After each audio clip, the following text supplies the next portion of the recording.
Takes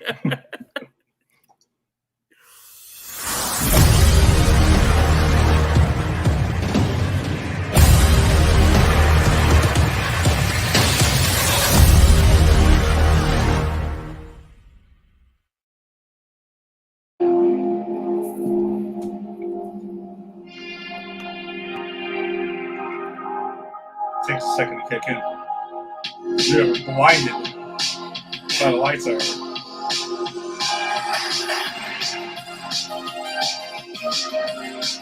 What's up, everybody? Welcome to a brand new episode of Brady's Peach Tea. Jason with 67. 67, my lord, we are on Social Security. We are in the twilight years, my friend. But thankfully, we get to keep reloading because we got some brand new stuff to talk about tonight that we're both super excited about. But we are going to go ahead and cover the brand new MCU show called Ms.Marvel that dropped earlier today, and this is Blinding Lights by The Weeknd. If you watch the show, you know that's the opening. So that's our inspiration for our music tonight. So we'll be talking about spoiler discussion for Ms.Marvel. We got spoiler talk for the first 3 episodes of The Boys. Oh boy, we do. Last Friday. Oh boy, do we have spoiler talk for the first 3 episodes of The Boys. Oh boy, do we. We had a couple of very wild scenes that we can't wait to talk about. Oh my lord. And then we also got Superman and Lois. So CW verse not being forgotten about at all. No, not at all. And as always, I think it delivered. So I'm excited to talk about that. No, for sure. And with me, as always, though, is my co-host with the most. We got Jason Kusanek. What is up, dude? Ed, good to be here, man. Good to be, get back on a Wednesday. It's been a bit on a Wednesday. Covering The Boys. I got a quick story since we're covering The Boys, right? Next year, I'm like revising my curriculum to teach 11th, 12th grade, and I'm thinking to myself, you know what? I want to teach comic books in the classroom, and I want to teach like propaganda and satire of comic books, like real highbrow shit. You know what I mean? Mm-hmm. Pretend that I'm an educated professional. Well, really, I just want to teach comic books. But then I'm like, so I'm watching The Boys, and I watched the roll around of like what happened the last 2 seasons, and of course, it's been about a year now since I've revisited, and I go, man, I know this show's brutal, but I wonder if I could show if there's even like half an episode I could show because it's such good satire. And then the scene happened, Ed. And we'll get to it. But the scene happened, and I went, oh, God, no, I would lose my job. I might lose my job for even thinking this. Oh, man, I'm just thinking back to our high school days, and I'm like, man, imagine what would happen if somebody would have went ahead and showed us that in the classroom. God, well, I mean, wow. Look, but I'll be honest with you, things were different when we were kids. When we were in high school, the rules were different. Like, they could get away with a lot more stuff. And some of them in our high school did, Ed. You know what I'm talking about. Yes. Yay. But nowadays, that's very like, whew, boy. I mean, if I even mentioned The Boys in the classroom and said, yeah, you should check it out, and someone got offended and complained, I would be in trouble. Yeah, pretty much. Yeah, very, very different world. But yeah, I can imagine watching this shit when I was 18 or 17 or 16. No, we wouldn't even be able to handle it like outside of school or anything like that. No, I'm kind of having trouble handling it now, and I'm really enjoying it. It's some disturbing stuff. Quick story: our buddy Rick was actually watching the scene, and his wife had walked into the room. Oh no! I don't know if he explained the context of what the hell was going on, but she was probably like, all right, that's it. I'm just going to keep going. No problem. Yeah. I'm sure I'll have a good explanation for this at some point. Yeah. What happened was. Yeah, exactly. But all right, but before we get into all the cool shows we want to talk about, though, we do actually have, because this is going to be an all TV show episode, which we've rarely done. We've only done a couple of times. Yeah, no movie tonight. No movie tonight. But we do have a trailer to talk about that did drop earlier today. The trailer for Black Adam that dropped earlier today, dropped by none other than Dwayne "The Rock" Johnson himself. And Jason, I mean, remember we're talking about the trailer. We're not talking about the movie or what our thoughts of the movie are. Here's just the trailer. Here's the thing. I shouldn't. Any longtime listener of the show, I don't even have to tell you how I feel about this. Dwayne the Rock Johnson was there. I'm on board. I fucking love that man. He's and in this, he's super charming. I think he's gonna be. I think you know what this is. This is vindicate. This is gonna be vindication for Scorpion King. You know what I mean? Like Wow. that was because Scorpion King was gonna be like his big break into like that kind of movie, and it didn't work, but he still broke in because he's talented and he's like, and he's doing exactly what he wants to do. He's just gotten to another form of movie like that. But this kind of was like, okay, now I'm gonna be a Scorpion King like character, right? Because there are some similarities. None that I thought about, honestly, before. I'll tell you the truth, you kind of caught me off guard with this comparison, and really, I because can see it. like he's, I can they see come it. from the same time period. He gets his powers in not a similar way, but I mean, I'm not saying it's a carbon copy. I'm just saying there Yeah. are some threads. And I think he looks super cool. Here's my only issue with. We're just talking about the trailer, right? But That's my the only trailer. issue with this is just that I'd like to see him as a villain, but if I'm not going to get that, and this is what I'm going to get, I'm all for it. I like this looks fun. I think setting him up as like kind of an asshole anti-hero, which kind of looks like what they're doing, where they're like, heroes don't kill people, and he's like, I do. And by the way, we get Hawkman. I didn't know Hawkman was going to be in this. We get Dr. Fate also, and Adam We get Dr. Fate, which is freaking GoldenEye alum himself, right? Yeah, Pierce Brosnan, man. Pierce Brosnan, and him narrating the whole trailer of, and sort of talking about the choices and what you want to be, and knowing that he's the villain, right? Like, I'm not misremembering that. Yeah, no, is he the mentor? No, they're the Justice Society of America. Oh, okay. So who's the villain of this? Why I thought Dr. Fate. I actually don't know who the villain is of this movie. I'm kind of curious because Black Adam is the villain, and I understand anti-hero. At times in the comics, and with The Rock, they're casting him as an anti-hero. So I'm just hoping it goes better than the other anti-hero movies we've been getting from Sony and their, cash grabs of Spider-Man. Yeah, but this isn't Sony. Exactly, and that's but some people. But the reason I'll throw that out there, though, I mean, I guess I'm more forgiving of Warner Brothers than you are, but they don't have the best track record, but they're on a hot streak. That's what and that's my point. And I am, that I am very, very like picky. Like, I still say I don't like Batman, Batman v Superman: Dawn of Justice. Welcome to the universe, whatever the fuck that movie's called. Even in the extended one, I don't particularly like it. So I am very critical. But like this is The Rock. They've been on a hot streak. They're finally getting their footing, and the fact that it is, even tangentially, this is tied to the Shazam movie, because they are similar. Like, they will meet eventually, and so we know they're going to be in the same universe. Maybe they'll be like, anti-hero, hero, like, frenemies. They won't be villains, but they're going to meet. And so and I like that movie a lot, and I like, I've liked a lot of the movies DCU has put out, especially with dealing with villains. Like, I really like that last Suicide Squad. I really like some of the things. So, I'm willing to give it a shot. And if it sucks, I'll be on here telling everyone how much it sucked. But based on the trailer, I think it looks good. No, I mean, I think we're pretty fair. I like to believe we're pretty fair with our films. And if we disagree, we disagree. And if not. For sure. But I think, all right, so I'm excited for the project, even though it's been in production since I was in 4th grade. But having said that, though, I usually don't let that stuff affect me. Honestly, I'm like, whatever. It's here. Let's go. I think it looks really cool. I think the characters look cool. But for the trailer itself, now we talk about trailers. Does it raise your excitement level for the film more than before you saw it? And it didn't. I was like, okay, the trailer is okay. It's not. It pretty much gave me a lot of the things that I thought we were going to get.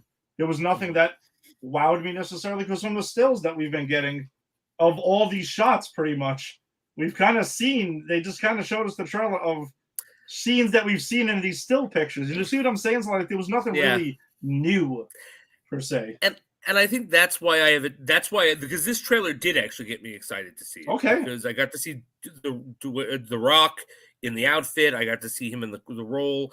I didn't realize that we had Hawkman. I got to hear the narration and see Pierce Brosnan in it and Dr. Fate. But I think that the biggest difference is I don't look at the stills. Like I only see spoilerific things, like even trailers, as I've always say here, for this show. If it wasn't for the show, I avoid that stuff, because if I know I'm going to see a movie and I'm going to see a superhero movie, that's it. Even if it's a Sony movie, right? Especially that now that we do the show, but even if we didn't, I'd see these movies. And so if I know I'm going to see it, I like to go in blind. So this was really the first I have let myself see of this movie. And being in that perspective, it did raise my kind of expectation. But it raised my excitement for it. Yeah, I mean, don't get me wrong, it didn't dampen anything. It didn't harm anything. I will say one thing. Maybe seeing the moving pictures of these stills made me more excited because I know this movie exists. And I know it's actually coming out now. It's not just a rumor that we've heard for years. But from what I understand, though, the expectation is that in Shazam 3, whatever the title will be, that's when they're going to face off. Shazam 3, the Shazamining? Exactly, the Shazamining. Well, hey, just call it Shazam versus Black Adam. That's Warner true. Brothers, boom, there you go. Although you can't do that, and here's why. Oh, because I love The Rock. I never say a mean word about the man, but the man's ego is as big as his bicep. Black Adam versus Shazam. You know that's what he's gonna want, because you're like, look, I'm harder working than that puny little motherfucker, you know. Fair enough. Okay, that's true. That's true. Maybe Black Adam, no, Shazam featuring Black Adam or something like that. Yeah, but in that sense, I guess it got me more excited for it. So I would like to see the second trailer come out. It's cool that we're actually seeing we got the poster dropped yesterday. Now we have a trailer to go with it. We have a release date that seems like it's like locked in stone.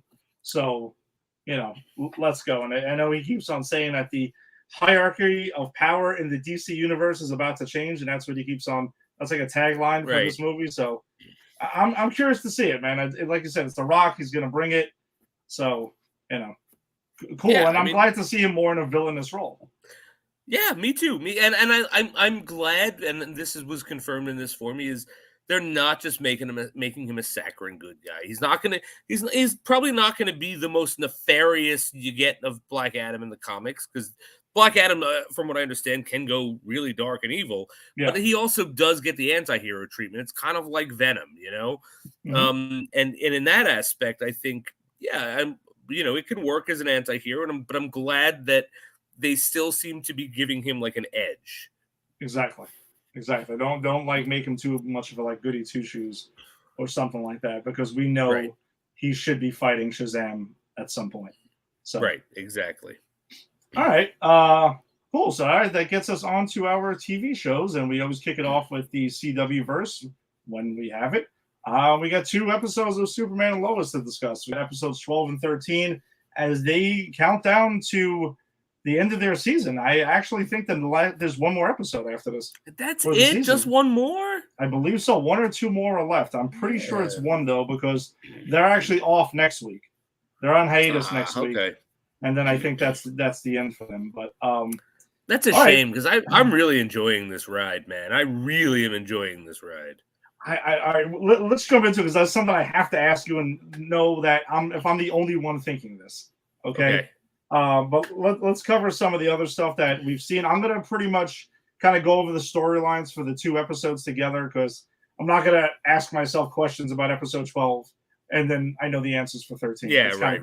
So pretty much where we catch up with our characters here, we got Lana, who's dealing with the aftermath of learning that Clark is Superman, because that was the cliffhanger we left off with episode 11. So she's dealing with that. She's kind of, hurt by the fact that I thought this was interesting that she was hurt that Clark, when never kind of was more willing to go after her or come back to Smallville for her. Yeah, But like he that's said her. it even though she was married or she was with somebody, so he let bygones be. He let it go. You know, he's like whatever.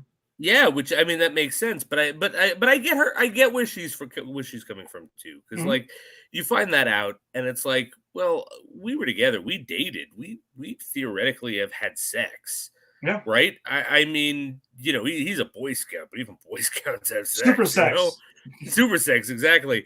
So like, I get why she's upset. Like, wait, I didn't know this side of you, and then you had to go and figure it out. And I like that she wasn't upset about that, but it's more Hmm. like, but you just didn't love me enough to like Yeah. cue me in or come back to me. And I thought that was a very real reaction to finding that out, because it's like we did share something. We meant something to Hmm. each other, but you were hiding this from me. And in my perspective, you didn't come back for me. And in his Yeah. perspective, he did, but it was too late. But like, I think we've all had conversations with people who are both hurt, and it's like, but logically this should be okay, and it's like, yeah, okay, but logically is not how the heart works, and so I kind of liked her reaction based on that. Yeah, well put. And I really I like that storyline there too, and I like that it's set up.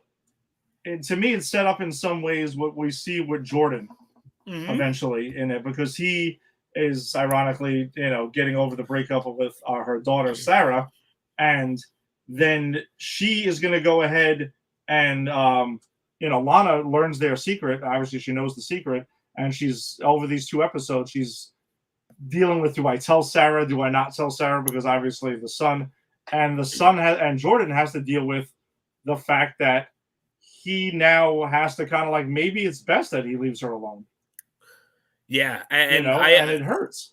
that moment that he comes. So I know this was in 13, but we're jumping back and Yeah, forth. yeah, So we're just dealing with overall yeah, because we're storylines. doing characters. So Yeah. when he comes and after he's told he cannot, because Lana's like, I can't have the Kents in my life right now, Hmm. because she also felt betrayed by Lois, because they had become friends.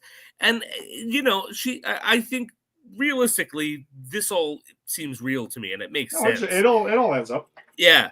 And so, but then Jonathan's like, well, I can't see with Jonathan or Jordan. I'm sorry, I always mix them up. Jordan. Jordan then has the moment of, but I love this girl and I can never talk to her. And he goes to talk to Lana, and Lana is fucking cruel to him. Yeah. Like she's like, yeah, well, you put him in danger, you put her in danger, this and that. And she pretty much like convinces him you're toxic for her. And you see him melt. That actor really sells it. He's He really good. melts. It's like, I'm sorry I bothered you. And in a lesser show, that would be it. You'd kind of go, "Oh, Lana's a bitch," right? Oh Hmm. my god, but this is not a lesser show, because she then later on deals with the guilt of how she treated Jordan. Like there's this moment, that beautiful moment when with her and her ex-husband, where she's kind of like, I was flip with him, I was really cruel to him, and she acknowledges it and acknowledges that it was wrong. So I want to give kudos to this show, because it's a superhero show, but it also takes time to look at these these small emotional things in these conflicts and highlight those. And that makes these characters seem so much real to me. And it made me go on an emotional roller coaster with Lana, because I was like, Yeah. I get you. Oh man, I hate you, but I get you. I hate you. And by the end, I'm like, you're a human being dealing with insane news. And the show brings us there. Yeah, and she also kind of just pretty much, that whole conversation with her and Jordan is the trope that we see a lot in a lot of superhero shows. Hmm. Does am I more toxic for the person that is that is non-powered to be with them? You see that a lot. And I thought it was interesting that that was kind of like Clark going through it in a weird way, earlier in his life, and then tying back around to his son, kind of having to go through the same thing. I thought that was a pretty cool arc. But Sarah got to cheer up though, because she went to an open mic night at a bar with her father and sang a song that she even wrote, and apparently everyone loves it. Yeah, I mean, cool moment for the character, but I did find it weird. It's like you're bringing your daughter to the bar that you used to have your alcoholic binges at and Yeah. sleep around on her mother. And I get that she's not there, and I get your intentions are well. Mm-hmm. But is there nothing else you could have done to promote your daughter's musical career? it's a small town. I'll just leave it at that. Right, Yeah, fair I enough. agree. I agree with you. Though. I'm with you there. But then when we catch up with, well, actually, there's more backstory we get in episode 13 regarding Allie and Lucy Lane, which we've gotten some of that before, but now we see a lot of it, Yeah. and it does seem like she was, leaning on her Lucy, feeling like she was in the shadows of her father and her sister, and she was like kind of manipulating her a little bit to kind of get into this whole inverse thing. So, in my opinion, I think Lois was right. She hit the nail on the head right there. Yeah, 100%. Because you do see it. This is kind of like this is Lucy's episode. Like, Mm-hmm. we get to see her meeting what's her face, and her getting like sort of absorbed into the cult, and why it's so important to her, and why she has so much faith. And yeah, I mean, you can see the manipulation, and you can also see the human dynamics at work, right? Like, Mm-hmm. it's a broken family. And they have this beautiful discussion at some point, and I really really loved the exploration of the Lane sisters and their father, and Yeah. the moment where they have at the compound, when Papa Lane is handcuffed to Lucy, and she's like, you always, to Lois, you always hated me, you always put me down, you always thought of me as this, and Lois is like, I was a kid raising a kid, and What am I gonna do? and it's like, what's that? She's like, yeah, what am I supposed to do? I was like, had to be like tough. I thought that's how Right. it was supposed to be. Right, and yeah, and that was the most damning thing. Like, I was just doing what I thought raising a child looked like, Mm-hmm. and both of them, you get both of their perspectives, because I Yeah. get why Lucy would think exactly what she's thinking about Lois, but Lois isn't wrong either. And I think, again, the show gives these characters space to actually come to terms with, and even the father is like, this is my fault, and they're like, no, it's mom's fault. And again, this whole family dynamic in a Superman show is just, it plays out so well. Yeah, and they hit a lot of those points between the Cushing family and the Mhm. Lane family and even the Kent family. This very much it's a superhero show, but it's also very much a family dynamic show, and they find a great way to make it work where you don't feel nothing is boring or nothing is kind of getting pushed to the side or skimmed through. It seems like it's pretty well balanced. I agree. Thanos would love it. Is well Thanos would be, balanced as all things. he'd be like this. He'd be like, hey, I'm gonna snap, and let's leave this cast and crew alone. Yeah, well, then the part regarding the Kent boys, they went ahead and they helped build a super improved suit for John Howard, whose name is escaping me at the moment. Yeah, I forget her name too, but that's not a surprise. I never remember anyone's name without you, Ed. Yeah, but she gets this like crazy suit that's more powerful than his. That comes into play later on because it pretty much saves her life. And Jordan, though, when he's kind of like moping around a little bit about after the whole fallout with Sarah, Clark does this great thing where he's like, "Listen, I got something that'll take everything off your mind, at least temporarily, though." And he goes and takes him up to the Fortress of Solitude and teaches him how to fly.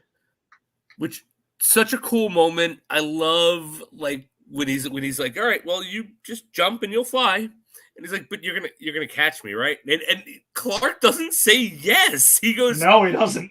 You can do it. And then he jumps, and then you see Clark, and it's moments like this. This is my Superman at this point. Like, this is my Superman. I never have liked the character as much as I like him in this. And he's just looking down, going, all right, come on, just fly. And you can see like the father in him going, I should jump down there. No, I should go. No, okay, come on. Like, it was just such a good moment. It was such a good character moment, and the actor was doing so little to convey it. No, his motions and his facial expressions and his just he was doing all his acting right there, and it was really cool. And he had a great reference to the Kessel Run, which he did. But I gotta bring up something. This actually is the one and only thing that I'm like, Clark. Oh, you dropped the ball on your parenting duties here. Because, not having his kids see Star Wars. Come on, man. He goes. I used to call it the Kessel Run, and Jordan goes, "What's that?" And he goes, huh? Like, he's annoyed. And it's like, dude, Father 101. It is your job to put them on to the good stuff. I started my son on Batman before he was 2. We're going to hit Star Wars by the time he's 4. We're getting a Back to the Future territory by the time he's 6 or 7. I got it mapped out. You can't just expect them to absorb this shit on their own. That's a fair point. All right, so Clark has dropped the ball a little bit there. His kid's flying, but he has not seen Star Wars. So whatever. Look, I give the man a pass. He's busy. He is Superman, but you can't expect your look. Parents, talk to your children about Star Wars. It's a PSA here from us to you. That's good. But then we do also let's catch up with Superman and Allie, because this is the question I got for you. So we do get to see Tal. And we get to see Superman working together because they're going to destroy the pendant. And so there you go. I know you were last episode. You wanted to see more of that, and now we finally got it. But then Allie goes ahead and we find out she can drain the life force out of people now. Apparently, like Shang Tsung in Mortal Kombat. And she takes Bizarro Tal and Shang Tsungs him and she does the same thing to Superman. And almost it's Papa Lane over there, General Lane. Yep. She kills Superman in this episode because she drains the life force out of him. I mean, he gets revived. Right. They bring him back. But he is dead at one point. He is flatlined. And he looks like someone who Shang Tsung just beat. And that reveals Allie's whole plan, which is insane. I mean, it was revealed last episode, but it's revealed in these 2 episodes. Like, her plan now is to absorb the life of everyone to live forever as a god. Like, the woman is gone insane. Yeah, and at the very end of the episode, we see her merging the Earths because now there's no more pendant, and so no one else can merge with their other self, and she's just merging the whole planets on her own. And she's gonna go ahead and suck the life force out of them. So, question for you though: is Allie Parasite? Oh, yeah, she might be. Maybe she's the Superman and Lois version of Parasite. Instead of going with a big purple monster, unless she's going to turn into the big purple monster at some point. She might, but that would jive with what the show does to us. Right? We think constantly. Right. We think we're getting Doom, and it's really bizarro, and hey, it works. It's cool. We think the Lex Luthor, or I'm sorry, we think Steel is Lex Luthor, and then no, it's Steel, and he's even better than you thought he was when he was Lex Luthor. Because again, I really do like what they do with this character. I would not be surprised if it's like, oh yeah, by the way, there's been fucking Parasite the whole time. I think that's where I'm going. I'm putting my money on. We're going to find out she's either going to turn into Parasite, because I think they reference in the one of the episodes. I think someone call her a Parasite. They reference her a Parasite. Yeah, right. Maybe that's what got my mind jogged. I think you're right. And her literal power is to be a parasite by stealing other people's life force. Yeah, that's where I'm going with. And what a cool, and if this is what's going on, what a cool and realistic, quote unquote, I mean, as realistic as you can get in this fucking Superman show. Let's be clear. But realistic way to bring her in, because this show does a really good job of having the fantastical balance, again, like Thanos would love, with the emotional, the real life emotional stuff. And Parasite is kind of a ridiculous villain, like not ridiculous, but would be ridiculous in this context. Yeah. He looks ridiculous. Right. I mean, if just the look of it would be ridiculous in this context.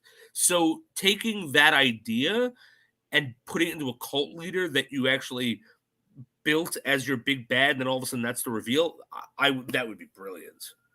I'm for it. I'm hoping that's how it turns out to be, because they even made Bizarro, who is a ridiculous villain also. And the whole concept of the Bizarro world believable, and they kind of rounded him a little bit, and it works. Right, and that's the thing. If they can do that with Bizarro, because look, I've seen Bizarro a couple of ways. He's comedic sometimes. He's sinister. He's comedic and sinister, and he's got so many different incarnations that the thing, if you don't pick the right tone for it doesn't work. But they picked the perfect tone to make a character that shouldn't work in a family drama, and that's it.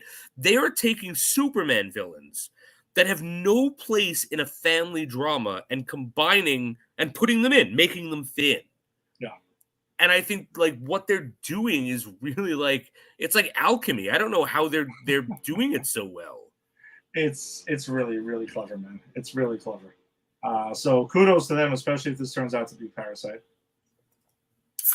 Absolutely. All right. Well, let's drastically shift gears now of tone. To, boy, we're going to switch here. gears. We are, you cunts.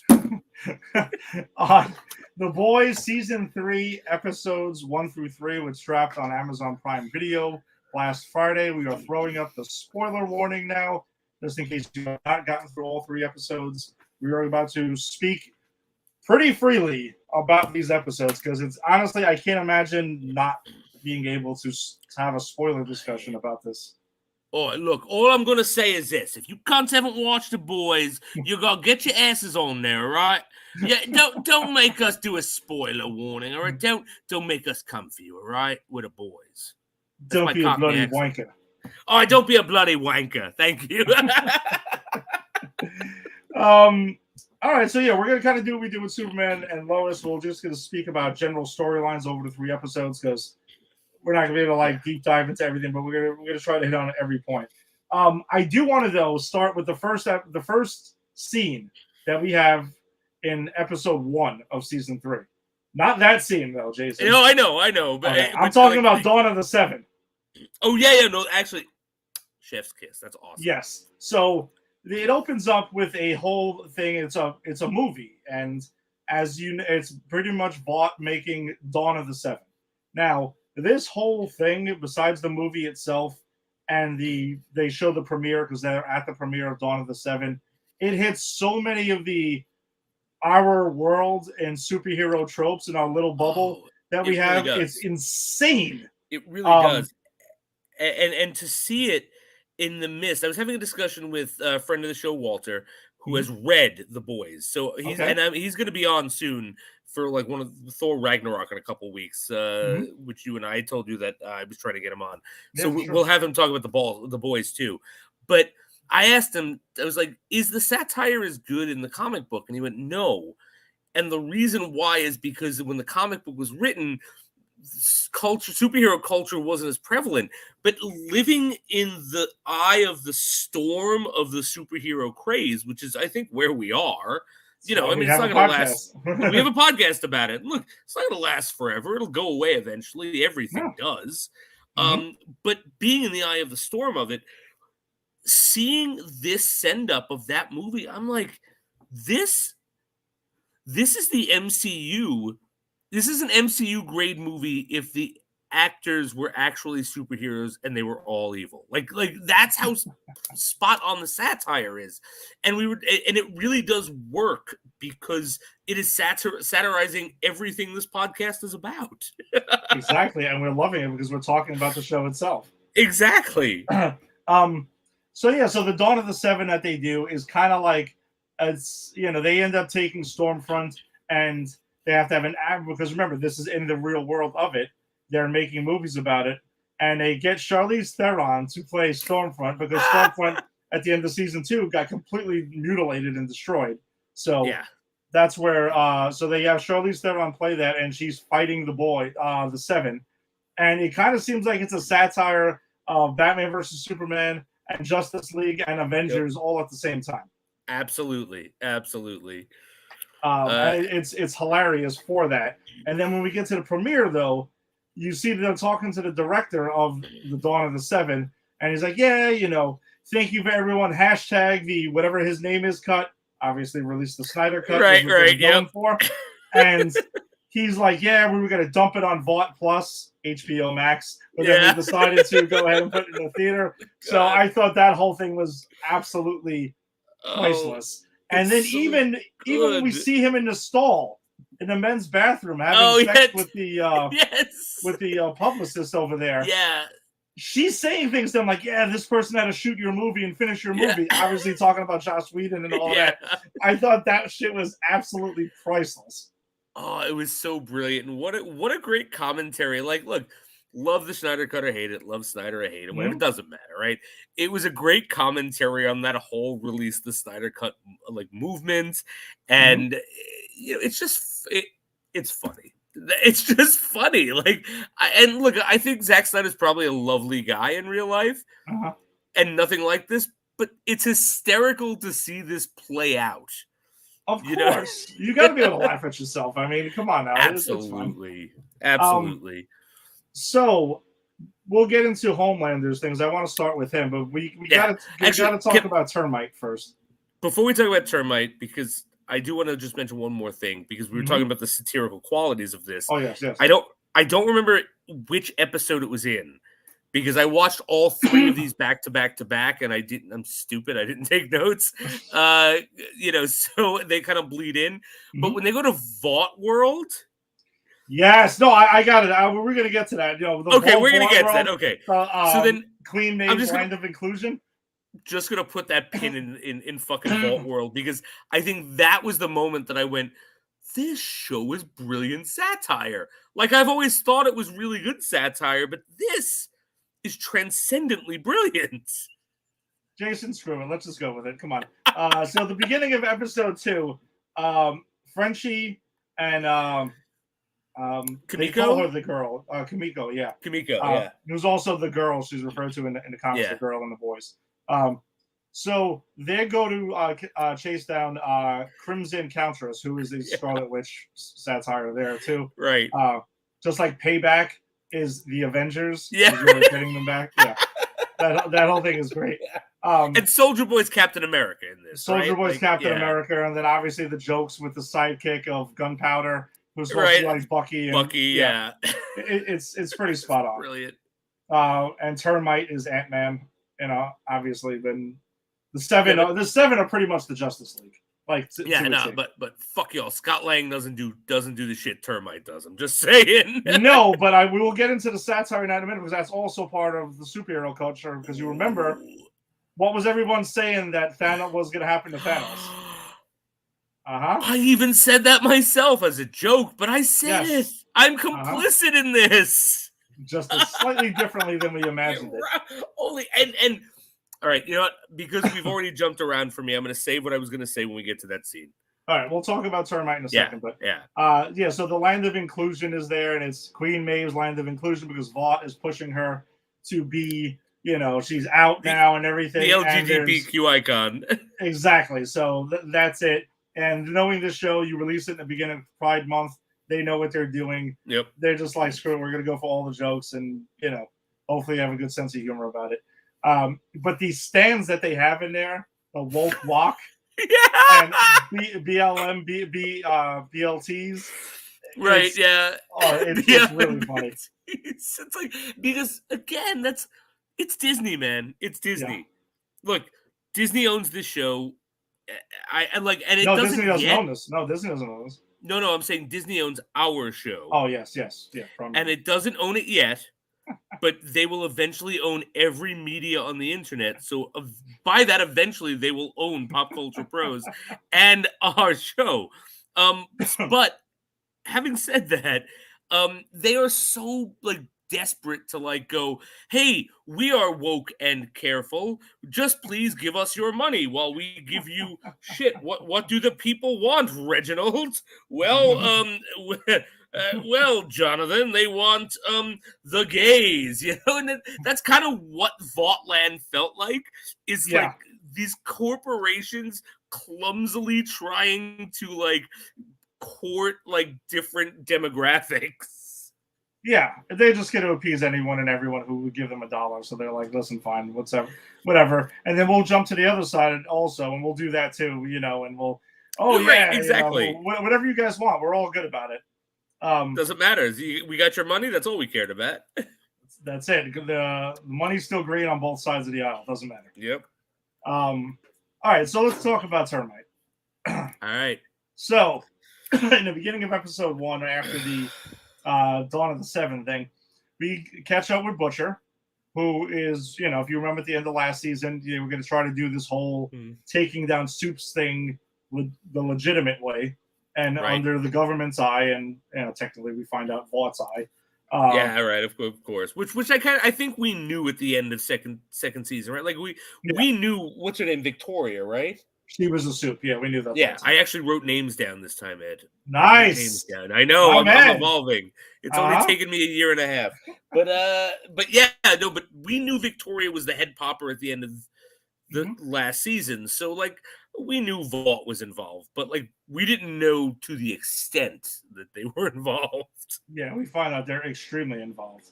Yeah. So though they go on a mission, and when Butcher goes and meets Huey in the bathroom, by the way, and tells him he's walking away, he's gonna have his expense report that he asked for and everything. Meanwhile, he just pretty much told him he was an asshole straight to his face, and he needs to put on his big boy's pants and make a decision. That's great. But they're gonna go on this mission. Frenchie and we'll keep on her comic book name, the girl. They go on this.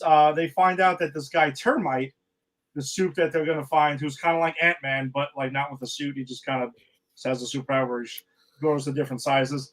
Yeah. He's at a party, and they walk in, and he's having sex with pretty much a Barbie doll at one point, and then turns into like that's right, big size. Shit. Yeah. The scene made me forget that we first meet Termite fucking a Barbie doll in front of his party guests. Exactly. That was an insane moment. How did I forget that moment? I don't know, because I actually watched this episode twice. I watched it again with Angie because she didn't get a chance to catch it with me. So I picked up a little bit more on that the second time.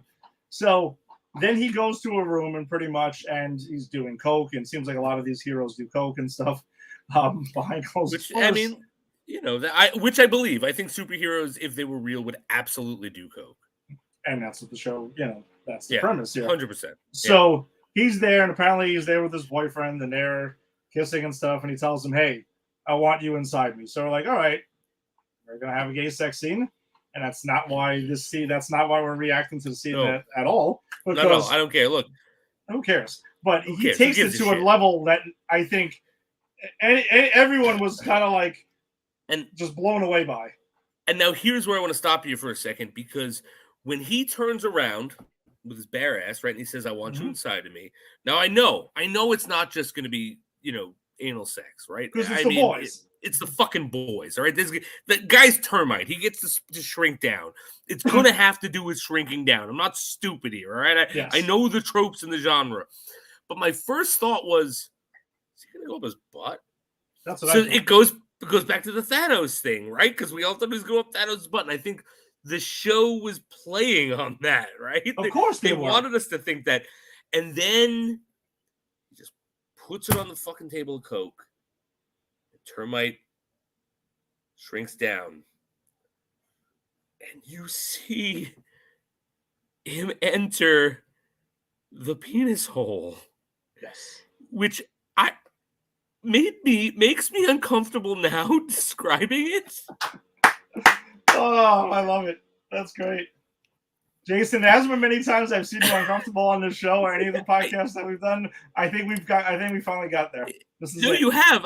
Look, I am ace pro at holding my shit close to the chest. Like, if I'm uncomfortable at something, I'm a professional. I power through. I do what I got to do. I'll make a snarky joke. But just the thought of that scene makes me physically uncomfortable again. Like, this is it. We've reached a moment here. This is a milestone for us. Because he jumps in the pee hole, and he's walking through it, and he's touching the thing. And let me just tell you something, though. And when he sneezed before jumping in doing the coke, I started having a feeling what was going to happen. Okay, that's fair. I started to get an idea of it because, again, knowing the show we're dealing with, this is the kind of shit. Plus, most of the time, unless you're Huey and Starlight, if you have sex on this show, someone's dying. Someone's going to explode. That's the thing on the show. Really think about it for a minute. It's there's no safe sex in the universe of the boys, put it that way, unless you're Huey and Starlight. Yeah, that's it. They have Aquafresh. Which is a cool, real cool moment, real cool couple moment. I love that. I think it's great. So he goes in and jumps in the pee hole. He's walking around, and he sneezes and turns to regular size and blows him the fuck up. Oh, and you see entrails. Yes. You see fucking and like, so I didn't know where this was going because I forgot about the sneezing because I just watched a termite-sized man crawl through someone's pee hole, Uh-huh. and that obviously made me very uncomfortable. And he's like touching the sides, and I'm like, this is so uncomfortable. This is so uncomfortable. And I'm thinking, where are they going to go with this? Like, I Yeah. know it's going somewhere bad, right? This cannot lead anywhere good. And I'm like, I don't know, man. Like, and this is where my mind went. I'm like, is this guy gonna like come and shoot this guy out? Like, is where this is going? I can see that happening on the show. Right? Because and Yeah. then he sneezes and there are entrails and he's covered in blood and he's freaked out. And I have to say one thing in defense of Termite, and I can't believe I'm saying this from a fair person. They were having a consensual thing. If No, they were. If that was his boyfriend, I think his boyfriend probably knew the risks. Wow. Like, I don't think this is an A-Train like doing coke and killing Huey's girlfriend in the beginning, getting away with it, and she was just like a bystander. Like, I don't know. Like, if I don't know what their closeness was, but if they were close enough to be him crawling in this guy's pee hole, I think he might have known the risks. I'm just saying. Okay. Unlike the landlord with Pop Claw in season 1, where Oh, she's sitting on no. his face and he crushes his fucking head. No, that guy had no, like, because that how would you know that? I don't know. Apparently, superhero sex is extremely deadly. Yeah, look, and even before this movie, this show, I never wanted to have sex with superheroes because they scare me physically. So, and even after this, now I was right, guys. Hashtag Fishetic was right. Hashtag superhero sex is wrong. Yes, Hashtag the boys. Two heroes together. Luke Cage and Jessica fine. Jones. That's it. They can handle it. What two superheroes do in the privacy of their own bedroom is none of my business. I just don't want any part of it. That's all I'm saying. Fair enough. That's fair. But though I do love the way they catch Termite though, because Termite after that, Frenchie witnesses it and he tries to run after him and he's like, dude, he's gonna go up my ass. He's gonna go up my ass. Yeah. And then Butcher catches him in a fucking Ziploc bag of coke. Yes. And shakes him around and gets him high off his ass, and he's about to fucking squish him on the table, and he stops himself because he's like, we can't do that shit because we work for the CIA right now, pretty much. And yeah, and I kind of like that because that was him respecting Huey. Yes, even though he just let him have it, but underlining, you knew Butcher still respected him. Yeah, here's the thing: Butcher is not the guy who's going to tell you he respects you. Butcher's the guy who's going to tell you you're a sodding cunt every moment to your face, even if he loves you. Mm-hmm. But in these small ways, he will show that he respects you, and that's what this was. Yeah, no, I agree. And it's funny because when I first saw it, I was like, is he not going to kill this guy because he's going to let him like OD? I thought like Termite was going to OD, but they saved his life. Yeah, because we find out later on he gets turned over because Vought has they have a branding thing with Terminex, so they're gonna like send him to like rehab, and he's gonna do that, which is still ridiculous, and he ends up getting away again. It's so ridiculous. And also during that scene, by the way, I thought it was funny. Termite is kicking their ass. Like he obviously has the strength of what my students would call a swole guy. Used to be brolic, now it's swole. I'm up to date. I'm hip. But like he's like this big, but like he's like throwing people around. Like I was kind of like, yeah, no, this is kind of scary. Like if I didn't know that these guys were stars, they'd be in danger right now. No, you're right. Like they're all gonna die. He's gonna jump in all their asses and explode. All right, so we talked about Butcher, I guess. Let's talk about Butcher before we get to we'll talk about the actual boys first. So Butcher is dealing with, he has a year has passed since season 2. So that's the time gap we get. And Butcher has been working, Huey is working for the Federal Organization for Superhero Affairs. And he has a boss there who is the woman who was popping people's heads at the end of the first season. But then Huey he's doing that. He's working with her. They said 60%, soup deaths are down 60%. So they're not killing as many people. So it seems like they're doing their job. They are actually making a difference. Like, they're not killing soups, but statistically the soup deaths are down, and they are, and that's that's the case he makes to Butcher, right? Yeah. Is he's like 60% of the deaths are down. We're making a difference. We don't have to fucking kill them. And I think also that's what gets to Billy, because he's like, okay, all right, he's right. We're going to give it his shot. I think that's important to point out, because when we get to the third episode, and things fall apart, things twist, but you still see Butcher showing Huey respect, which, because eventually, Victoria's, she's one of them. She's one of the Vought people. And not, we find out that she's actually Stan Edgar or Giancarlo I can't even read my own head right. Thank you, Esposito. His daughter, and he's the head of Vought, right? Vought. And so she's like so complicit to it. And Huey has a moment where he's like, I can't tell with Starlight, I can't tell Butcher. He'll never let me live it down. Yeah. And he eventually does tell Butcher, and the boys get back together. No shock there in the end of the episode 3. But he gives him a bit of shit for it, but still accepts him in. And again, I think that's Billy nodding like, you know what, you fucked up, but you did good. And I enjoy catching those things in this character. Butcher's a really complicated character, because the thing with this show is even though it's the boys and they're the good guys of the show, but they're not exactly. Butcher will do whatever he's got to do to get the job done, and it's not always the best thing to do. Right. It's there. But then we also have a bunch of superheroes that are completely dirtbag pieces of shit. I mean, so Homelander's fucking evil. We'll get to him in a minute, because he is pretty much unnerving every time he's on the screen. Yeah, for sure. So with Butcher, though, he's dealing with that, trying to do it the clean way of everything. But then the Queen Maeve, who only has like 1 or 2 scenes in this whole thing, which is kind of weird. She's been sidelined quite a bit in the first 3 episodes. Her and with the ninja guy. Well, Black Noir gets more in the third episode. We actually get but he's not really around much. No, not in current day. He's not at all. But Queen Maeve over there, we find out she's working still with the boys and helping them out, and she gives Butcher this experimental version of Compound V called V24, and pretty much it gives a person a temporary superpower for 24 hours. And he's like, you're going to need this because you're going to go ahead and you're going to, she tells him, like, we find out that there's a weapon that killed Soldier Boy, who was another Captain America parody who died years ago. And once they find out how he died, they're like, they want to get the weapon because they want to use it and they think it's going to kill Homelander. So that's what they're figuring. Because their idea, they're pretty much endgame right now, is we got to kill Homelander one way or the other. Because we're keeping him under our thumb at the moment, but it ain't going to last forever. Yeah, and we find out that it's not lasting forever.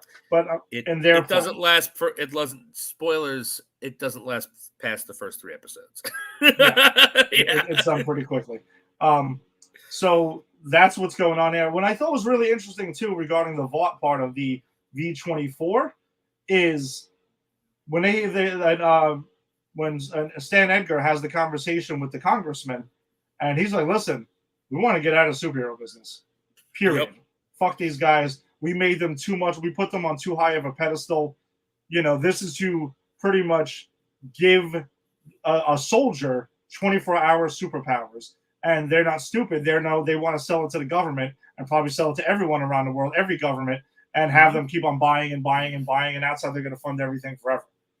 So I thought that was a very interesting part to this, because even Homelander comments at one point, they feel like they're getting pushed to the side a little bit, because of the whole fallout from what happened with Stormfront being a fucking Nazi.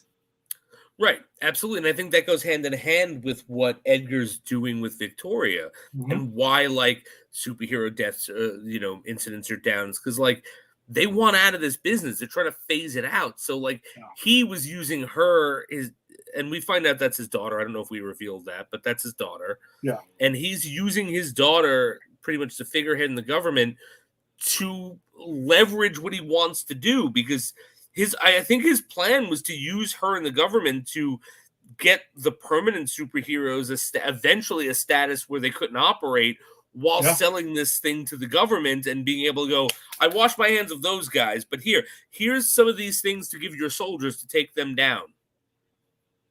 And it's a genius marketing thing. Yeah. It really and is. By the way, the Giancarlo Esposito, the perfect person to play this role. That man was like he's the perfect villain actor. Yeah, he's great when we see him in The Mandalorian, and then he's great in this too. Breaking Bad. Yeah, he's excellent. But then Butcher also, if you remember, he is watching over Homelander's son, because that's also his ex-wife's son. They have a relationship. He made a promise to watch over him, and that's an interesting thing to watch over these 3 episodes, because at the he's being very loving to him, and you can tell he genuinely cares about him, and he wants to keep his promise to his wife, who is passed away now, and hiding him from Homelander. Yeah, because Homelander's looking for him. Homelander's looking for him, and they're petrified. I mean, that's an insane thing to have to do, to pretty much hide something from Superman, essentially, because that's his power set. Right. And not just something. Hide Superman's kid from Superman. Yeah, who's actively looking for him. Right, exactly. And I think that, and they even have talks about what to do if he comes, which I thought, was really cool. The kids having nightmares. The kids about having his nightmares. Father coming for him. Mm-hmm. I think it's a great allegory for an abusive father-son relationship, or avoiding an abusive patriarch. But I also love, as a character note for Billy, he doesn't just keep his promise. He does care about this kid. You can tell he cares about this kid. Yeah, even part of the motivation of him not going around and killing Soups, right, and to keep clean, and he hasn't been drinking or anything apparently like that at all, is his motivation is to care for this Homelander's kid. Right, exactly. He wants to be a father to this kid because he recognizes, the kid has superpowers. The kid's a Soup, but he didn't ask for this, and he's not a bad kid. He's a very sweet kid, actually, and he just has a psychotic father who pretty much raped his mother. Right, that was pretty much what happened. Yeah. And so I do love that he is committed to him, and he is trying to change himself, and that's why also he's going through this whole CIA thing, and he's trying to be the good guy, and you also see him struggle with it, which is interesting. He does quite a bit. So, and I thought there was a beautiful shot before we move on from Butcher of him looking at the Compound V at one point. I mean, the V-24, and there's a tea kettle because he's making tea, and you can see it steaming, and the shot of Butcher there, as you can tell, he's boiling he's just getting furious. That I thought was interesting in a really cinematic way. I thought that was really beautifully shot as well, because that's again, as crazy as this show is, it's very smart, and visually they're very smart with their shots as well. And that's what works for it. I've seen lots of things that are just gratuitously violent or gratuitously sexual and not done so well, and I hate them. I don't like that. I'm not usually someone who goes in for huge violence or huge, sexual things in my superhero media, but the fact that it does it so well, the fact that you're right, the shots are beautiful, the mood is set up perfectly, the characters are fleshed out. This is a legitimate piece of art that just really pushes the limits, and I think that's important to say. This isn't just, we're talking about a guy who turned into a termite size and then blew a guy's bottom off because he went to his dick. I mean, you hear that and it's like, oh my God, that's disgusting. Ban it. Keep it away from. Oh, but the children. but it's doing this horrific stuff in an incredibly artistic way. Yeah. And I think we can't not point that out, because that is what makes this show work. That's why it can go so terrible. And that's the thing, is to strike all these tones perfectly. You got to balance a lot of things, and it does. It does in such a great way. So yeah, Butcher also has an imagination. He imagines Homelander and having conversations with Homelander at times, and Homelander talking to him about taking the V-24, which he eventually does. He takes the V-24. He gives him side effects at times. He ends up slicing this guy named Gunpowder in half at one point while he's questioning him. So Billy Butcher's dealing with a lot of shit in this. And then you got Mother's Milk who's dealing. He left the boys and stuff for a while because he was gonna kind of just do his own thing, and he finds himself coming back because we find out this guy Soldier Boy, who's the Captain America parody, killed his family. Yeah. And he's been tracking him for years. And he even says his father was tracking him and kind of like ignored his family. And he didn't want to do the same thing. That's why he was trying to get away with it. But his ex-wife was like, listen, this is you. You need to go do what you got to do. So, go for it. Go back with Butcher. Go do what you got to do there. And I think that's what's interesting with Mother's Milk. And then we also get Frenchie, who was dealing with a Russian drug dealer named Little Nina, who at the end of the third episode, Butcher wants to meet up with because they're planning to head to Russia to go find Soldier Boy's body. Mm-hmm. And I was wondering, do you think we're going to find out, like satirically again, that the Russians took Soldier Boy's body to do some sort of Winter Soldier type thing? I think so. Yeah, right? I think we're getting a Winter Soldier or who's the villain from Black Widow? Oh shit. But I mean, he's pretty much Russian Captain America. He's Russian. Yeah.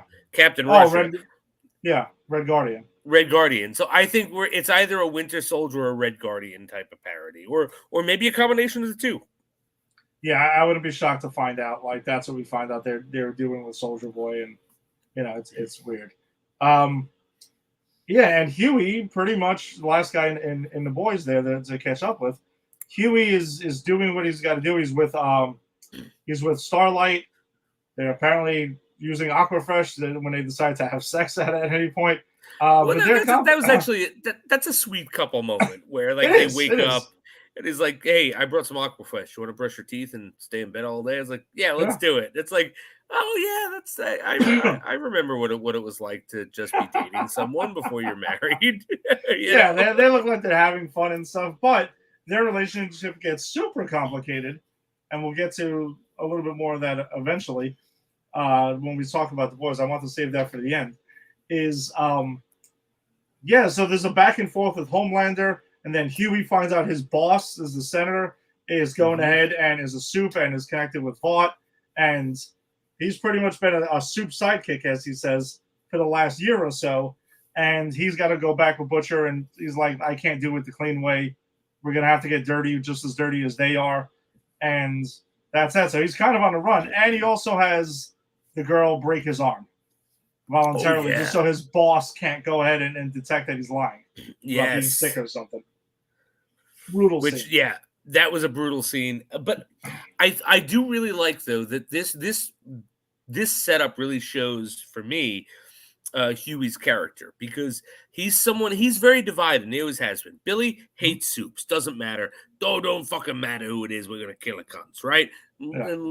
And now he's dealing with a bit more different because he's dealing with this son figure who's a superpowered, and we also see him dealing with being a soup. But Huey's been a guy who's like, soups killed my girlfriend, my fiance, and didn't feel bad about it, didn't care, and no one cared. And then I got roped into this. But like, he's always been a guy who's like, he doesn't hate soups.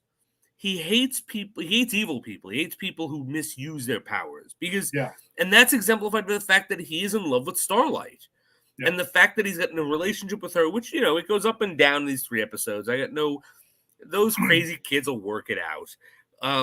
But the fact that he's in love with a superhero, was working for someone, and went, you know what? I've been a soup sidekick, but he's not pissed that she was a soup. He's pissed that she was just as fucking bad as the soups they were putting away. Had she been a good soup, he would have went to bat for her. For sure. Yeah, he doesn't hate her because she has powers. Right. And that's the difference between him and Butcher. And it's important to note that, because I think the show notes that, right? Yeah. Butcher's kind of a racist. If superpowers were a race, Butcher's a racist. Yeah. I'm not saying Butcher's wrong and the analogy is 100% correct. I'm just saying he is a all or nothing person. If you are part of this sect, you are my enemy. And Huey has never been like that. Huey's always trying to differentiate, like, okay, no one in this class is my enemy. You're a good person. You're a bad person. You're okay. And I think this really does get exemplified in what goes on between like his problems with Starlight, his relationship with Starlight, also what's going on with him and Victoria. And again, they really use the conflict to show the character. Yeah. Yeah, he's a case by case basis guy. He's not going to go ahead and just paint everything with a broad brush, which is why he's like the most likable character on the show.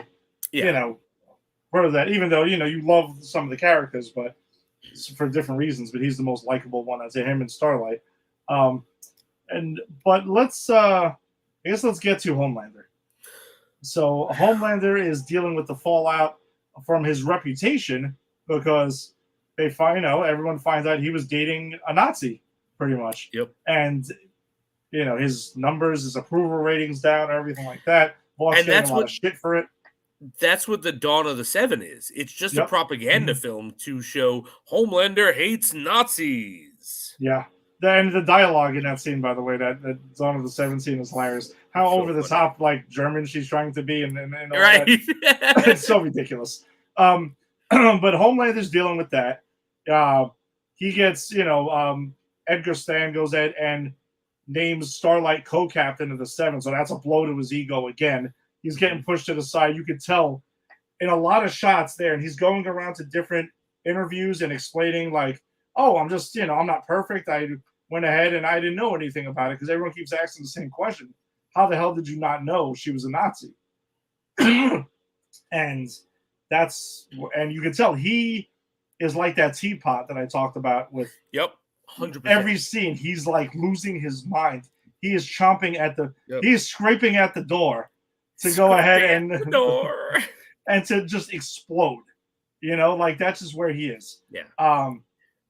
And that actor does a great job of like he's always smiling, but you can his smile seethes anger. Yeah. And that is like amazing physical acting that this guy's doing. Like just wanted to point that out. Anthony Starr is fantastic. As much as he is. Every time when I look at him, sometimes I think of like Mark Paul Gosselaar. Because I kind of think he does resemble him. But this guy's acting chops are bananas. Like he is incredible, Anthony Starr, in this role. So he's dealing with that, and then Stormfront's alive, apparently, barely alive, and burnt one hand, no legs, and everything. And apparently, Homelander goes there, and she starts going ahead and dribbling about Nazi propaganda with him and stuff, and apparently gives him hand jobs. Yeah. Oh, yeah. With the one hand she's got left to make him feel better. Oh boy, yeah. That was another uncomfortable scene. I thought. Yeah, and then what? But I honestly think even more uncomfortable than that was the second time we see her when he goes back to do that on his birthday because it's Homelander's birthday in the second episode, and he goes back for that like, hey, it's my birthday. Do you want to make me feel good or whatever? She pretends like she's still in a coma, like she won't blink. It even says blink if you want to, and she won't. She fakes it, and when he's walking away, she's shedding a tear, like she's realized this is kind of like my life. I am bound to this. Yeah, and she commits suicide by biting her own fucking tongue and killing herself. And Homelander's reaction to finding that out was, she did it on my birthday. Yeah, I mean, oh my god, because they're gonna do this whole TV special. And they're going to have Starlight sing happy birthday to him, but like Marilyn Monroe style. That's what he wants. Dancers, that's what he wants. Because he's just trying to act out and trying to push back on his new co-captain here. And he's doing these things.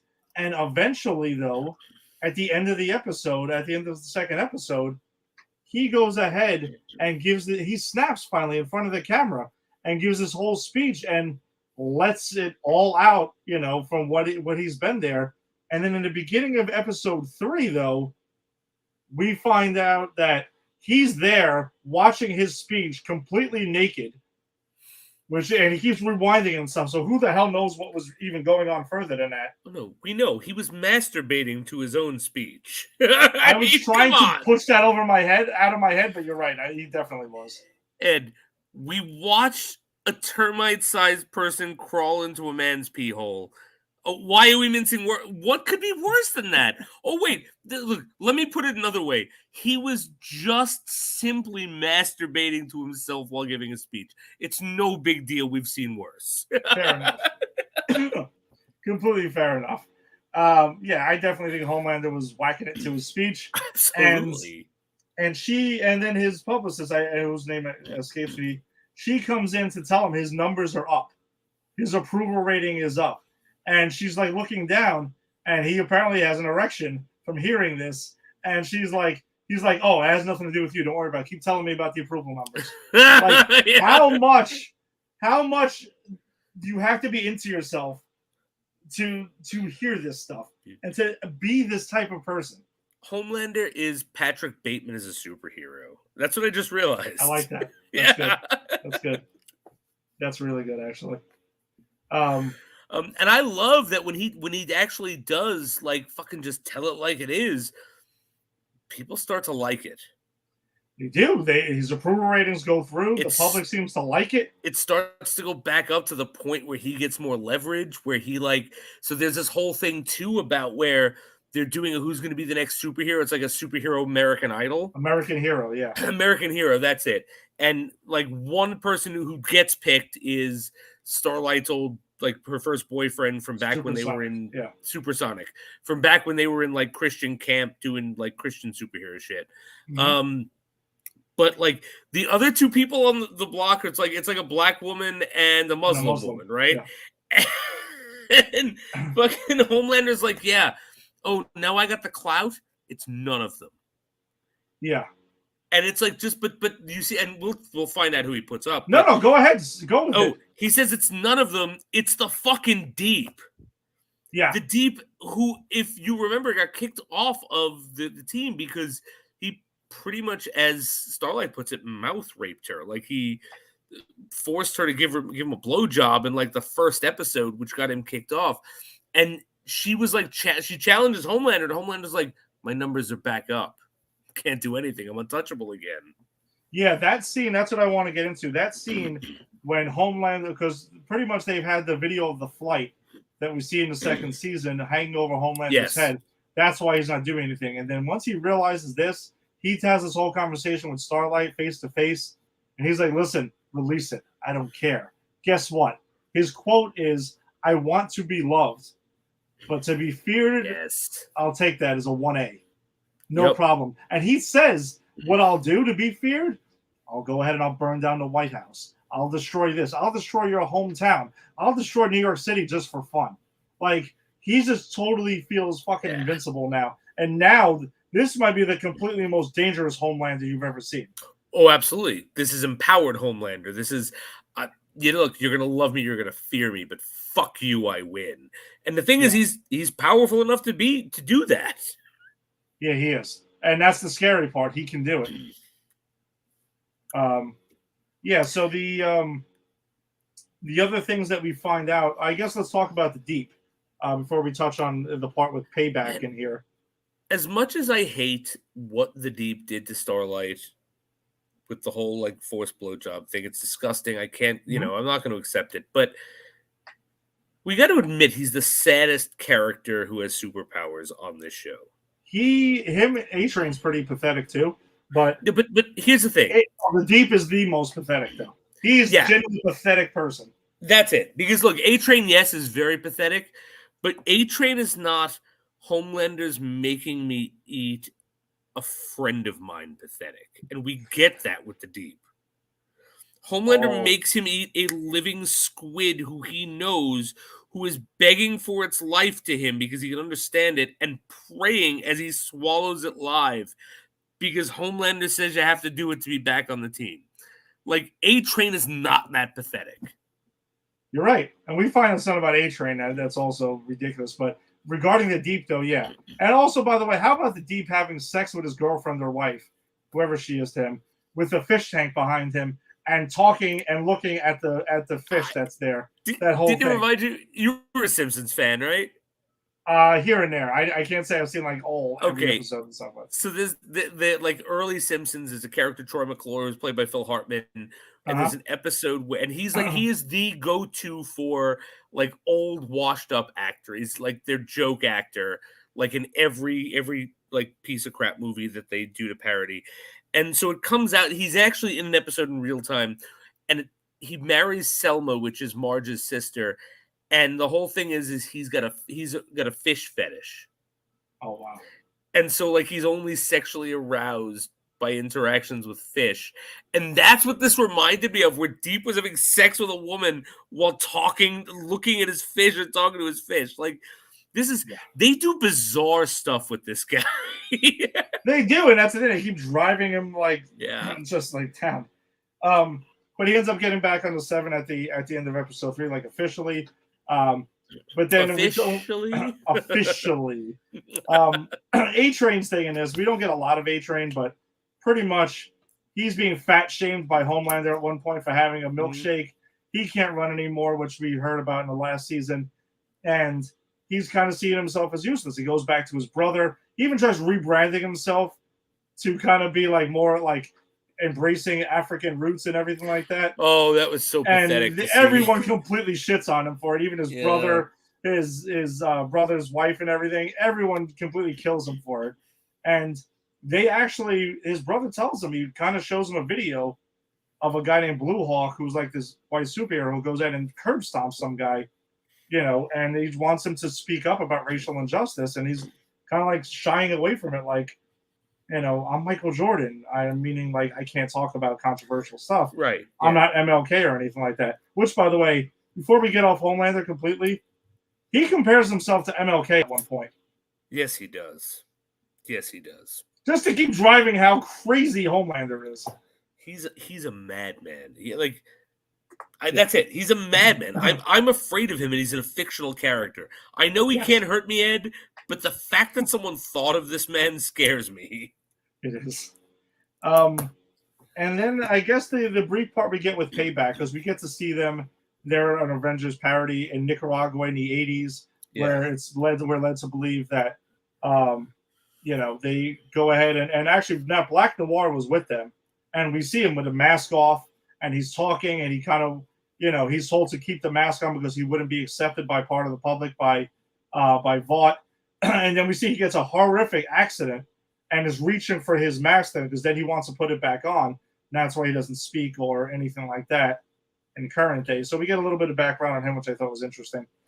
But then with Payback, we see the Russians that are there because they're in a war zone, but they pointed out not trained officially, and they're fucking up because they're not actually battle ready for this at all.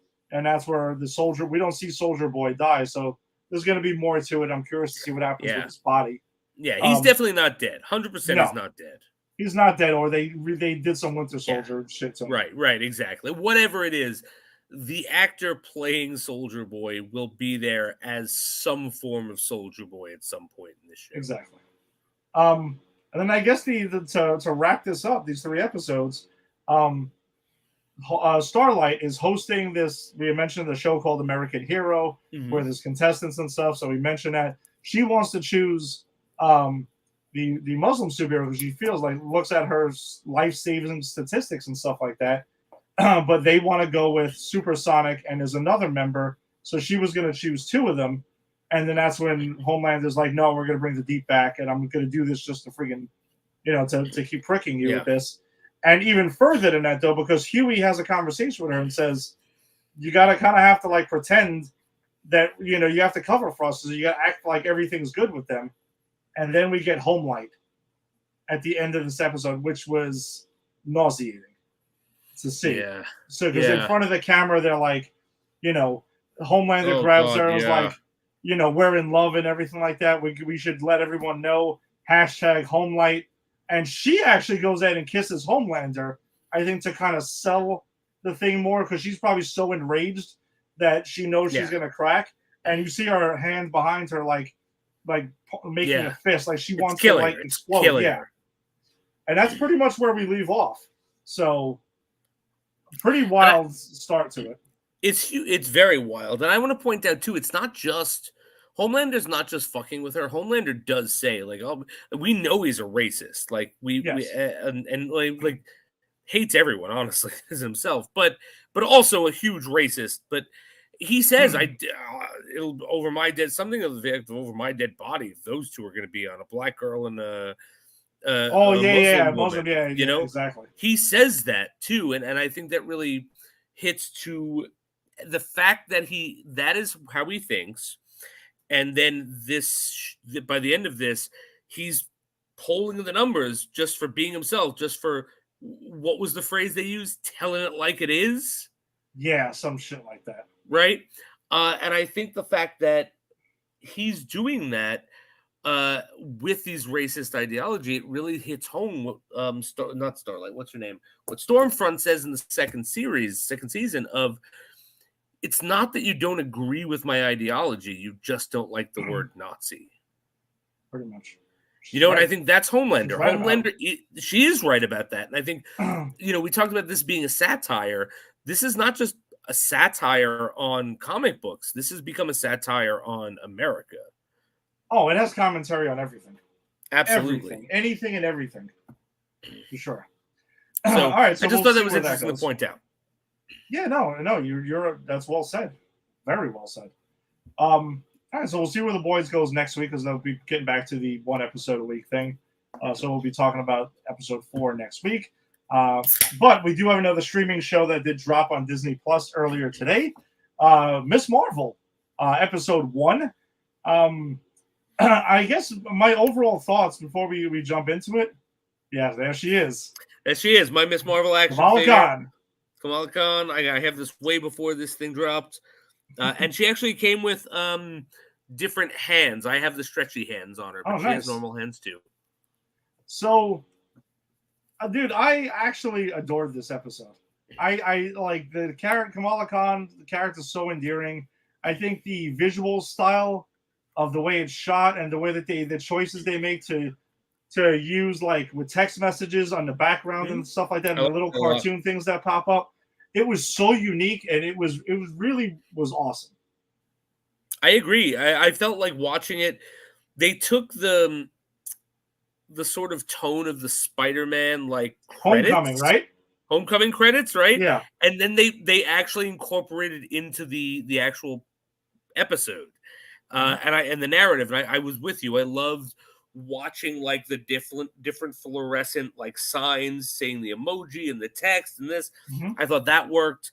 I'm with you. I genuinely enjoyed this first episode. I wasn't sure I was going to.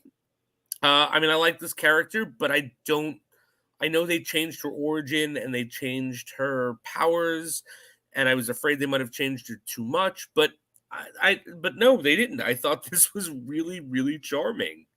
Yeah, that's the thing. And I think what you mentioned, Spider-Man Homecoming, and that's kind of what that's the vibe I got from this, the tone of this episode, or I guess that's where the show is going to be, is I got the John Hughes type of Spider-Man Homecoming vibe they were going for, because we're talking about a teenager in high school, she's in her junior year, and that's what I dug it. I dug it wholeheartedly and everything. And the fact that we find out, and this is a comic, so she's a Captain Marvel super fan, and her recap of the final battle in Endgame was hilarious. So good. That's what it pretty much opens with.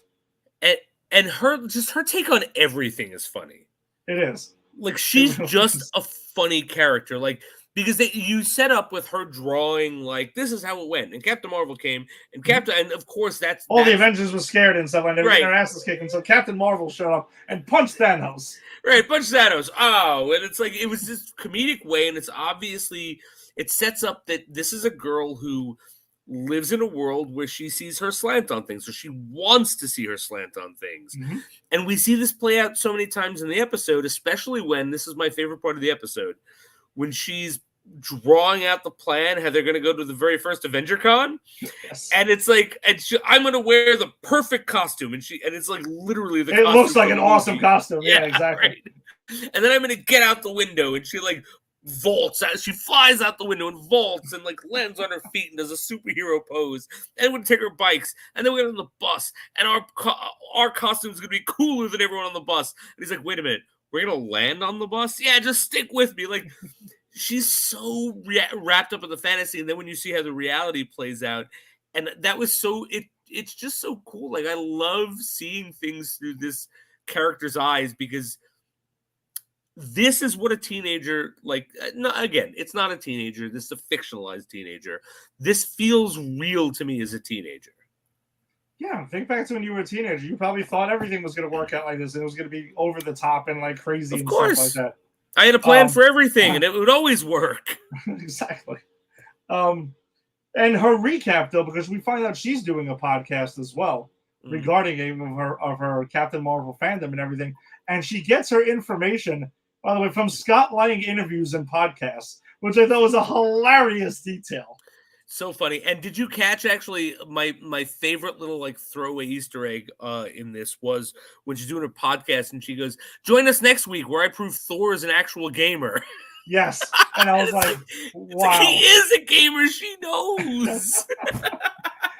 There's so many awesome little Easter eggs in this. And the fact that they're going to an Avengers con, because that's pretty much this episode is Kamala and her best friend, whose name Dylan? I did right there. No, Bruno. Her and her best friend Bruno, who's also kind of like her tech guy already, even though she's not really a hero yet. He's the guy in the chair. But also there's chemistry. Also, maybe will they, won't they? Yeah, possibly. And I think he's also extremely likable too, because they go ahead and their whole thing is they want to go to the very first Avenger Con, but you know, the roadblock getting in the way is Kamala's parents, who she has like an overprotective mother. She has a father who tries to do the right thing so much because she's telling her mother that she wants to go ahead and go in a Captain Marvel costume, and she's like, you're not going to wear these tight skimpy things, and she's thinking of cosplay, like the whole sexy cosplay thing, and she comes in the room and shows her this like Muslim outfit, a version of like the Hulk, and the father comes in dressed as, we're gonna go as Big Hulk and Little Hulk, and that I literally cracked up laughing out loud. That moment. I love that moment. I love her dad so much in this show. Yeah, he's awesome. He's so fun. He's so like, and he's so caring, and he's so aloof, and you could tell that the mother runs the show. Oh yeah. Which and there are moments, and so I teach in Jamaica High School. So, and I'm saying this because there are moments in this when they're going through certain neighborhoods, like, you know, doing their errands, where it's like, this kind of looks like Jamaica, because it's a similar population of, there's a big Pakistani and Muslim population in Jamaica. But also, I have a lot of the kids. I teach a lot of kids who are Pakistani or Muslim. I get to know them. I'm very friendly with my kids. And a lot of them have told me that something that they deal with as first-generation Americans, with very strict or conservative parents who are immigrants and or Muslim, is this whole thing of like, I don't fit in with what they want because I wasn't born there, and I need to sort of establish who I am. And so watching this, I completely bought it all, because I've had conversations with students that made me like go, wow, that must be really hard. I couldn't even imagine that. You know, I'm not a child of an immigrant. And so sort of watching Kamala's sort of interaction with her mother and her father, it really reminded me of that, because the mother has a set way she wants Kamala to be. And the father's doing his best, but like, you know, he's just kind of aloof and he's doing what he can. But also the mother's very like big into what people say, and which is also a thing that I understand in certain cultures and communities. And we see this when they're going shopping for the wedding saris. Yeah. And she says to Kamala, you know, the guy who's sizing her up says she's too short, and the mother goes, no, she's not. You just didn't give her the right one. And then someone big in the community went, oh, you're too short for that. And her mother goes, you're too short for that. Take that off. And I think that moment right there kind of really reveals their relationship. So like, although she's a loving mother, she's way overbearing and is not really taking Kamala into mind. And I only understand all of that because of the interactions I have with my students. So I kind of want to shout them out and thank them for allowing me to sort of understand this in a more complex way. Yeah, and it's always good to have that insight as well. So we can see from that angle. Right, exactly. So yeah, and then Bruno. So they do go to the Avengers Con, and they sneak out. They do. It doesn't go quite according to Kamala's plans there, but it's hilarious. How about Bruno's costume as Bruce Banner though? Brilliant, because it's so that's so awesome. Because he's also such an unassuming guy, and he's the tech guy. He's not the flashy guy. She's going there to win the cosplay contest. Yeah, he's going there because he likes her and he's supporting her, and will cosplay because she is. You know what I mean? Yeah, exactly. But the big moment though comes when they go. By the way, there are so many Easter eggs all over the place of past MCU references at this con. They're playing Star Spangled Man for Captain America, because each Avenger has their own separate area and stuff like that. So I think that's really cool. And I think it's cool just to get an idea of what this world is like. What is the MCU like for, not through the hero's eyes and stuff like that. And even though Kamala Khan obviously will become one at some point. But she isn't until the end. She's not. Yeah, exactly. Even though, so at the end of it, she's not superpowered to the end. She's still not a hero. No, she's got a ways to go, which my guess is this is what the season's going to be about. Agreed. So she goes ahead and she's there up on there, and she has a bracelet that was found from her grandmother, who was there, who apparently had a wild imagination as well. And she decides to put that into her costume and mix it in, because her mother does suggest, you want to put, kind of like part of our heritage into your costume and stuff like that. So she takes that, she puts on the bracelet, and you can tell something overcomes her, and she kind of spins into this other reality right there. And she forgets these photon hands that Bruno made for her, but her hand goes out and extends and stuff like that, and it's glowing, and she shows off her powers. She obviously wins the contest because people go crazy. And I thought it was really cool that in the contest is the popular girl at school who kind of shuns her earlier in the episode, who's there, is like, oh my God, that's the most awesome costume and stuff like that. So everyone gets to see that. People are filming it with their cameras and stuff. Afterwards, she goes home. Her mother busts her from coming in. They have a conversation. You need to be on your studies, this and that. And that's kind of where that ends. And I think the heartbreaking moment is when because these two people just can't talk to each other. They just can't, right? And when Kamala says, I knew you were going to say this. I'm going to ask you. You're just going to give me a story. And her mother goes, so wait, you knew I would react. You knew exactly what I'd say. And you did it anyway, knowing you'd hurt me. And it was like, wow. It's just these two people are and I know that's part of the character. I know she is closer to her dad, and there's an estrangement with the mom, I think. And I'm hoping that kind of gets exercised throughout this. But it was a really nice moment of wow, this is a fantastical story about a teenager getting superpowers, but somehow you are making it feel real. Yeah, and and she also tells her stop living in your fantasy land and stuff like that. Focus on your grades. So she's kind of really knocking it down. And then Kamala looks at all her Captain Marvel posters in her room and everything like that. So that's where that leads off. But then we get a post-credit scene though, which the MCU. I don't recall the last time they did this, when they just went right away in the first episode for these shows. Second to last or last. Yeah. I was kind of surprised. We see some cops reviewing footage of Kamala from the Avengers Con, and it's one of the cops that was interrogating Peter Parker in No Way Home that is let's bring her in, and that's it. So that's where we leave off. So I think a very fun start, a really awesome upbeat start to the show. I'm super excited to see where they go next. I was pleasantly surprised. I wasn't really sure fully what to expect from this show, because we had talked earlier, right, offline, how we felt about Naomi and how that show was a miss. We talked about last episode, right? And because we felt it was aimed for maybe not us, it was made for teenagers and stuff like that. I don't. This show is about teenagers, but I don't feel it's totally aimed at teenagers. I think it's aimed at Marvel fans and teenagers, and It's just the difference when Marvel's handling a project versus others, and they just nail it. I agree. I mean, I told you offline, I feel like a hypocrite because everything I really liked about this is what I bitched about with Naomi. Mm-hmm. Like Naomi was the perfect paragon of perfectness, but Kamala's not, man. Kamala's fucked up and she's real, and that's what I like about her. Even in the casting, Naomi was an attractive woman. I'm not gonna say she's sexy. I don't know how old she is, but and she was supposed to be 16. But they obviously were going for some form of physical attraction.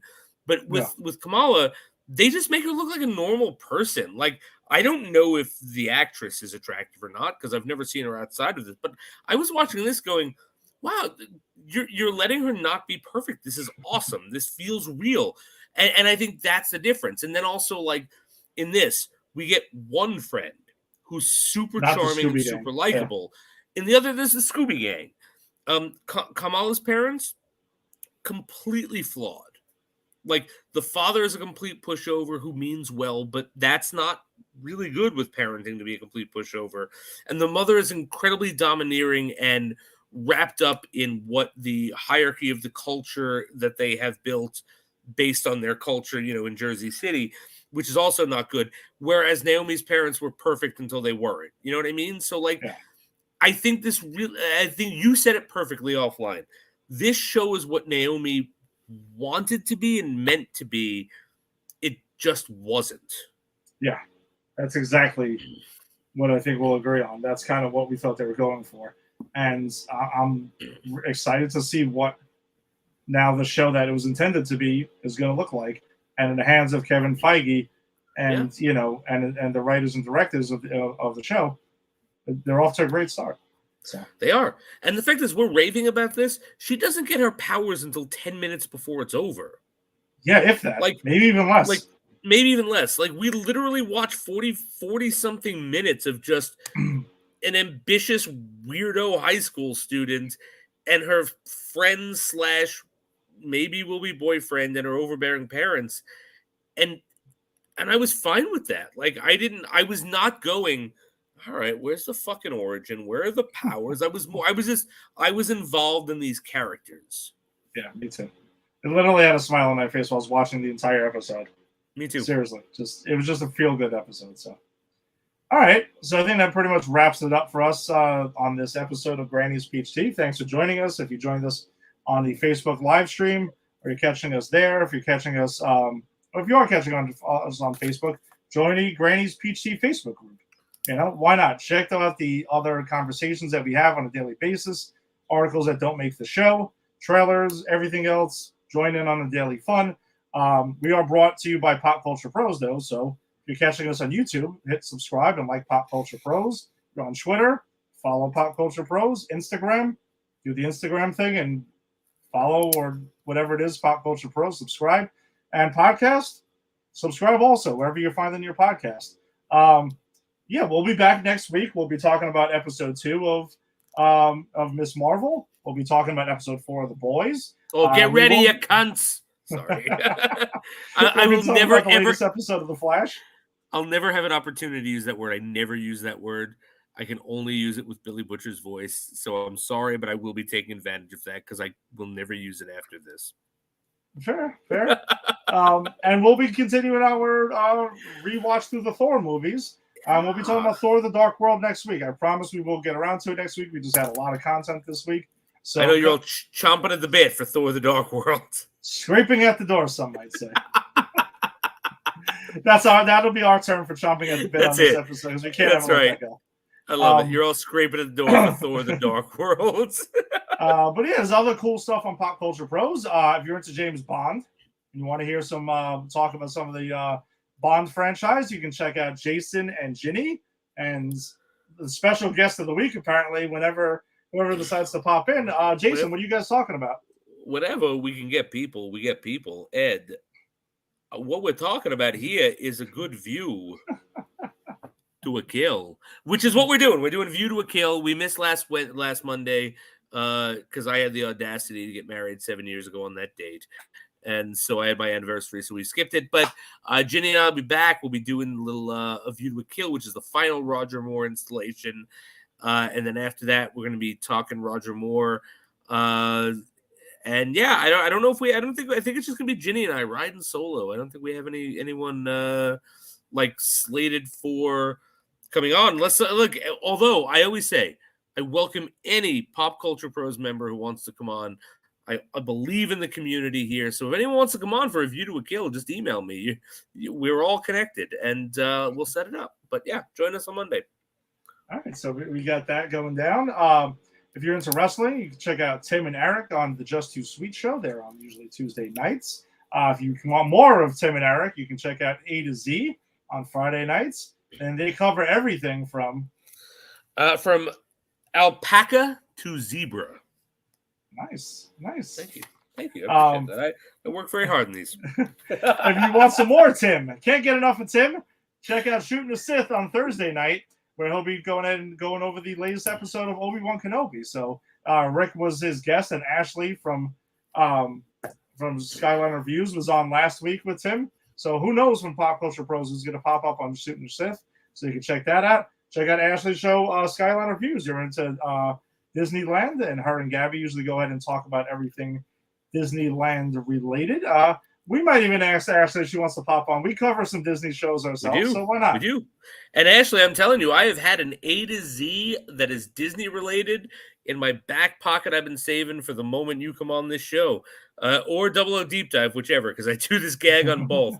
I don't know how the hell I'm running out of A to Z bits, but I have a Disney one specifically I'm saving for when you come on. And if you're into baseball, if you're a New York Yankees fan, you can check out the Empire 161 show with myself and Lisa Garcia. We will be on Monday night before Double O Deep Dive. So Jason, we're going to be your lead-in on Monday night. Roger Moore can be playing those games, are they, Ed? Is he Ed? No, not this time. Not this time. Not this time, right? And if you're into the Mets, you can check out a Put in the Book show with Farachi, Rodriguez, and Keith. They cover the New York Mets. So, all right, well, everyone, enjoy. Have a good night. And we'll see you next week. Peace. Later.